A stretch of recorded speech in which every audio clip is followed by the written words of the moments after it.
శ్రీమాత్రే నమ. జయ గురు దత్తాత్రేయ నమ. ఈ వీడియోలో మనం వృశ్చిక రాశి వారికి ఫిబ్రవరి 15 నుంచి 21 మధ్యలో జరిగే వార ఫలాలు పరిశీలించినప్పుడు మరి రాశ్యాధిపతి కుజుడు అత్యంత బలవంతుడై తృతీయ స్థాన సంచారం అన్నది సుమారు ఇంకా కొద్ది రోజులు మాత్రమే అక్కడ సంచరించడం జరుగుతుంది. బహుశా ఫిబ్రవరి 23 వరకు ఈ కుజుడు ఉచ్చస్థితిలో ఉండడం వల్ల మరి వృశ్చిక రాశి వారికి ఈ సమయంలో మీరు ఏ ప్రయత్నం చేసినా కూడా అది చాలా వేగంగా పూర్తి అవుతుంటుంది.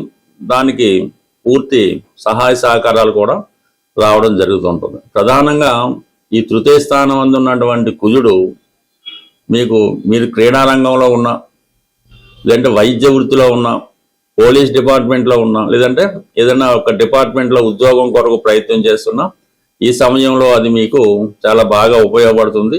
తప్పకుండా మీరు ఎటువంటి కఠిన పోటీ పెట్టినా కూడా అందులో మీరు నెగ్గడం జరుగుతూ ఉంటుంది. అలాగే స్థిరాస్తి వ్యాపారం చేస్తున్న వాళ్ళు, కన్స్ట్రక్షన్ రంగంలో ఉన్న వాళ్ళు కంప్లీట్గా మీ యొక్క అభివృద్ధి చాలా బాగుంటుంది. మార్కెటింగ్ స్కిల్స్ కూడా పెరగడం వల్ల రియల్ ఎస్టేట్ సంబంధించిన వ్యాపారస్తులు బాగా రాణించగలుగుతూ ఉంటారు. చాలా భూములు సంబంధించిన విషయాల్లో కూడా మీ యొక్క వాల్యూ పెరగడం వల్ల మీకు ఆదాయం కూడా గణనీయంగా పెరుగుతూ ఉంటుంది. తృతీయ స్థానం ఉన్నటువంటి కుజుడు 6వ స్థానాన్ని వీక్షిస్తుంటాడు. తన స్వక్షేత్రం అవడం వల్ల ఎస్పెషల్లీ వృశ్చిక రాశి వారికి శత్రువులపై విజయం లభిస్తూ ఉంటుంది. అనారోగ్య సమస్యల నుంచి బయటపడతారు. ఏదైనా పోలీస్ కేసులు కానీ, కోర్టు సమస్యలు కానీ, అన్నదమ్ములతో లావాదేవీలు కానీ, భార్యాభర్తల మధ్య విభేదాలు కానీ ఉన్నప్పుడు అవి కంప్లీట్గా మీకు అనుకూలంగా సాల్వ్ అవడం జరుగుతూ ఉంటుంది.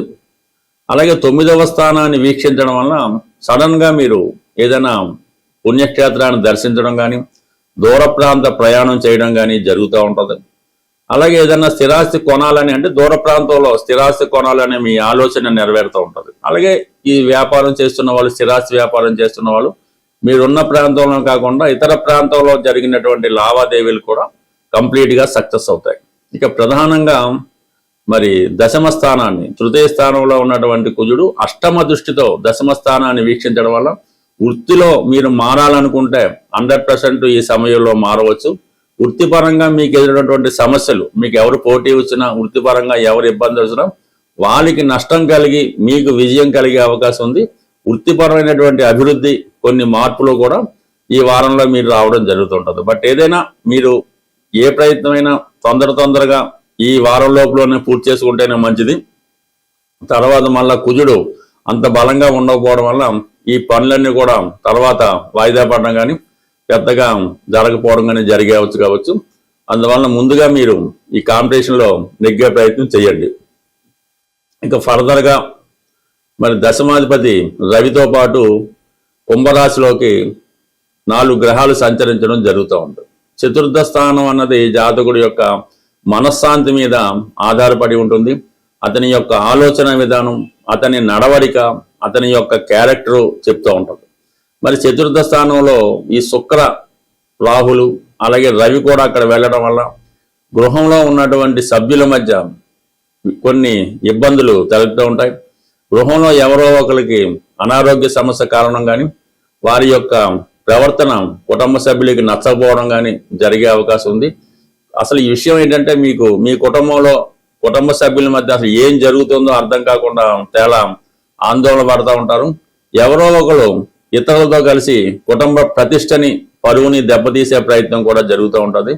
కుటుంబంలో ఇతరుల యొక్క పెత్తనం కూడా పెరగడం జరుగుతూ ఉంటుంది. ప్రధానంగా కుటుంబంలో స్త్రీల మధ్య వచ్చినటువంటి విభేదాలు మీకు చాలా మానసిక ఆవేదన కలిగించే అవకాశం ఉంటుంది. బట్ సాధ్యమైనంత వరకు మీరు కుటుంబానికి దూరంగా ఉండేనే ప్రయత్నం చేస్తూ ఉంటారు. ఎప్పుడు ఇంట్లోకి వెళ్ళినా ఏదో సమస్యతో మిమ్మల్ని ఇబ్బంది పెట్టడం జరుగుతూ ఉంటుంది. ఇదే సమయంలో 5వ స్థానంలో ఉన్నటువంటి శని భగవానుడు సప్తమాన్ని వీక్షించడం వల్ల ప్రేమించిన వాళ్ళు దూరం అవుతూ ఉంటారు. వివాహ ప్రయత్నాలు వాయిదా పడుతుంటాయి. వివాహం జరిగినా కూడా భార్యాభర్తల మధ్య ఈ కుటుంబ కలహాలతో విభేదాలు రావడం జరుగుతూ ఉంటుంది.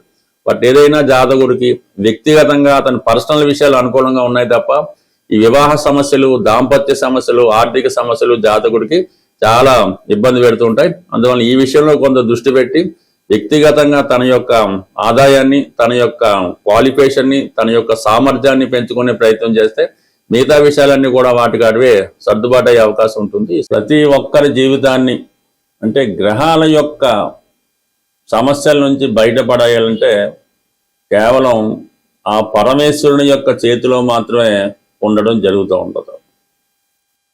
గ్రహాలు అనుకూలించాలంటే శివుని యొక్క ఆజ్ఞ కంపల్సరిగా ఉండవలసింది. అటువంటి శివుణ్ణి సులభంగా మనం ప్రసన్నం చేసుకోవడానికి మరి ఈ 15వ తారీఖున మహాశివరాత్రి పర్వదినం రాబోతుంది. అందువలన ఆ రోజు మీరు చాలా పవిత్రంగా ఉంటూ ఏదో ఒక శివలింగాన్ని, పెద్ద పెద్ద క్షేత్రాలు పంచారామాలే అక్కర్లేదు, కేవలం సాధారణ టెంపుల్లో ఉన్నటువంటి శివలింగాన్ని కూడా మీరు పూజించుకొని దర్శించుకొని కనీసం కొద్దిగా వాటర్, నీళ్లు, శుభ్రమైనటువంటి నీళ్లు స్వామికి అభిషేకం చేసి వీలైతే ఒక మారేడు దళం ఒకటన్నా పర్లేదు, అది పరమేశ్వరునికి మీరు అర్పించడం వల్ల చాలా వరకు గతంలో ఉన్నటువంటి అన్ని పాపాలు, అంత దురదృష్టం కూడా పోతుంది. అలాగే వీలైతే ఆ శివరాత్రి రోజు ఏదో ఒక రుద్రాక్ష 6 ముఖాల 5 ముఖాల 4 ఏది అక్కర్లేదు, ఏదైనా పర్లేదు, ఆ శివలింగం దగ్గర పెట్టి అంటే కొంతవరకు అభిషేకం చేయడం. కానీ మీరు అభిషేకం చేసే జలంలో ఈ రుద్రాక్షలో 5 ముఖాలు ఈజీగా దొరుకుతాయి, ఒక 5-6 తీసుకొని వాటితో పాటు స్వామికి అభిషేకం జరిపించి ఆ రుద్రాక్షలు మీరు గృహాన్ని తెచ్చుకొని మీరు ధరించవచ్చు, ఇంట్లో మీ పిల్లలు కూడా ధరించవచ్చు. లేదు ఒక 5 వచ్చినాయంటే మీరు ధరించి పిల్లలు ధరించి మిగతా 2-3 ఉంటే ఆ భగవంతుడి సన్నిధిలో పెట్టి అదే శివుని స్వరూపంగా పూజించడం వల్ల కంప్లీట్గా మీ యొక్క ఆ రుద్రాక్ష మీ మెడలో ఉన్నంత వరకు, ఆ రుద్రాక్ష మీ పూజా మందిరంలో ఉన్నంత వరకు కంప్లీట్గా లైఫ్ లాంగ్ అంటే 1 సంవత్సరం దాకా మాత్రం గ్యారంటీ. మళ్ళీ శివరాత్రి రోజు మళ్ళీ ఆ విధంగా చేసుకోవచ్చు. ఈ విధంగా సింపుల్ రెమెడీ మీరు చేయడం వల్ల కంప్లీట్గా మీరు ఇప్పుడున్నటువంటి ఈతి సమస్యల నుంచి, ఆర్థిక బాధల నుంచి, ఎటువంటి సమస్య అయినా వివాహం కానీ ఏదన్నా పరిష్కారం అవుతుంది. అయితే పర్టికులర్గా ఎవరైతే వివాహం జరగడం లేదో వాళ్ళు ఈ శివరాత్రి రోజు పంచదారతో ఒక 3 కిలోల పంచదార, 300 గ్రాముల పంచదారతో శివుడికి అభిషేకం చేయడం వల్ల కంప్లీట్గా మీకు తొందరలోనే వివాహం అన్నది జరిగే అవకాశం ఉన్నది. అలాగే అనారోగ్య సమస్యలతో బాధపడుతున్న వారు ఆవు సంబంధించినటువంటి ఆవు పెరుగు బాగా చిలికి ఆవు పెరుగు తయారు చేసి ఒక 3 లీటర్లో 2 లీటర్లో ఆవు పెరుగుతో మజ్జిగతో పెరుగు కూడా ఓకే అభిషేకం చేయడం వల్ల అనారోగ్య సమస్యల నుంచి బయటపడడం జరుగుతూ ఉంటుంది. మంచి గాత్రం కావాలన్నా, ధనయోగం కలగాలన్నా తేనెతో అభిషేకం చేయవలసి ఉంటుంది. ఇన్ని రకాలు ఎందుకు, మనకు ఐశ్వర్యం కావాలి, విభూతితో అభిషేకం జరిపించడం వల్ల కంప్లీట్గా ఐశ్వర్యం కలుగుతుండదు. ఆ విభూతిని గృహంలో తెచ్చుకొని ప్రతిరోజు విభూతి ధరించడం వల్ల సకల పాపాలు, సకల దరిద్రాలు కూడా పోవడం జరుగుతుంటది. బట్ ఏదైనా ఇది నమ్మకంతో కూడుకున్నది. అంటే శివుడి దగ్గర ప్రత్యేకత ఏంటంటే నమ్మకం లేకుండా మీరు అదేదో బూడిదని పెట్టుకున్నా కూడా కంప్లీట్గా మీకు శివుని యొక్క అనుగ్రహం తప్పక లభిస్తుంది. అవకాశం ఉన్నవాళ్ళు శివరాత్రి రోజు మరి ఆ రోజు జాగరణం అంటే సాయంకాలం 6 గంటల నుంచి మర్నాడు 6 గంటల వరకు అది మంచి సమయం అన్నమాట. మరి అర్ధరాత్రి 12 గంటలకి లింగోద్భవం జరుగుతూ ఉంటుంది. ఆ సమయంలో చిన్న శివలింగం అయినా మీ గృహంలో పెట్టుకొని అర్ధరాత్రి 12 గంటలు దాటిన తర్వాత ఆ శివునికి తేనెతోనో, పాలతోనో, పంచామృతాలతోనో, పళ్ళ రసాలతోనో అభిషేకం మీ చేతులతో మీరు ఏ మంత్రాలు అక్కర్లేదు స్వయంగా చేసుకోవడం వల్ల కంప్లీట్గా మీకు ఆ స్వామి యొక్క అనుగ్రహం లభించే అవకాశం ఉంది. ఎవరికి ఏ విధంగా అవకాశం ఉంటే ఆ విధంగా శివరాత్రి మాత్రం కంపల్సరీగా చేసుకుంటే మీ యొక్క సకల ఇబ్బందులు తొలగిపోయే అవకాశం ఉంది. కంప్లీట్గా పాటించండి. చేయకపోయినా పర్లేదు, కానీ ఆ రోజు పర్టికులర్గా ఎవరు కూడా ఏదైనా మద్యపానం చేయడం కానీ, మాంసాహారం తినడం కానీ, స్త్రీలను ఇబ్బంది పెట్టడం కానీ, శృంగార కార్యక్రమాల్లో పాల్గొనడం కానీ, అటువంటి కార్యక్రమాలు కనీసం ఆ ఒక్క రోజన్నా దూరంగా ఉంటే మీ జీవితం ధన్యమైనట్టే. స్వస్తి.